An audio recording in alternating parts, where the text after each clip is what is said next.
I'm Captain Mark Phelps. I'm owner of Shore Thing Charters, been chartering for 21 years. I run most of my charters out of Isle of Palms Marina.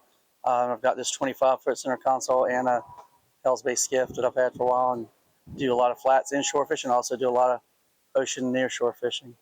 I've been fishing the South Atlantic since I was 3 years old, so I've always had an appreciation for the ocean, and as a little kid, seeing some pretty amazing things off the Outer Banks. I always felt fascinated with the ocean.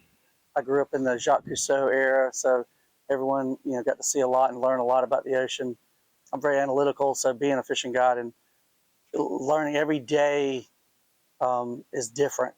You never know what you're going to see.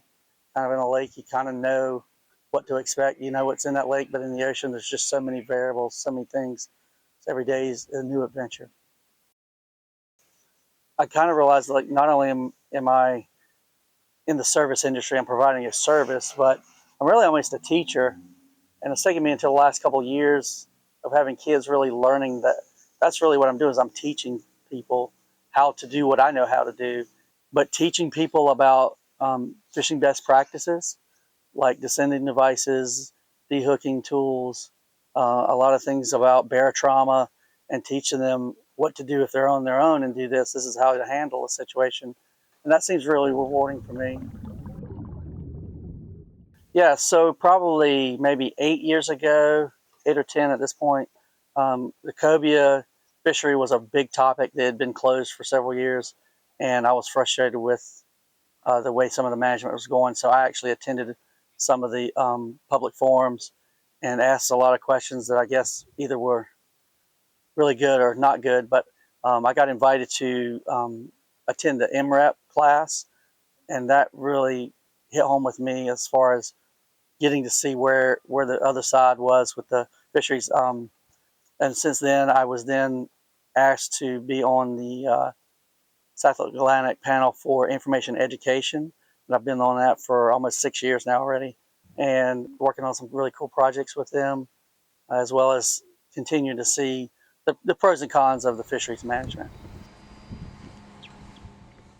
I guess there's a lot of frustration with recreational anglers and other charter captains. One of the things people want to consider is there are public forums that are allowed for the public to come speak. And unfortunately, having gone to several of those, the turnout is very low. And my opinion on that is, if you're very frustrated with the fishery and you don't show up to give your opinion, or you don't enter a comment in the public forum, it's kind of like being upset with the election and you didn't vote.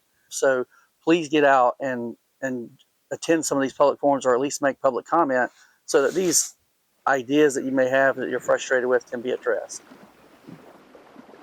Everybody needs to realize that there is a limited resource of every species, and our equipment is so much better boat-wise and tackle-wise that it's very easy to exploit and overfish any fish, basically. At the same time, we need to be very careful to continue to fight for our right to have access to our fisheries. And we need to fight really hard for that, because it's a slippery slope. In extreme protection also means no access, no fishing for it. So I don't ever want to see that happen.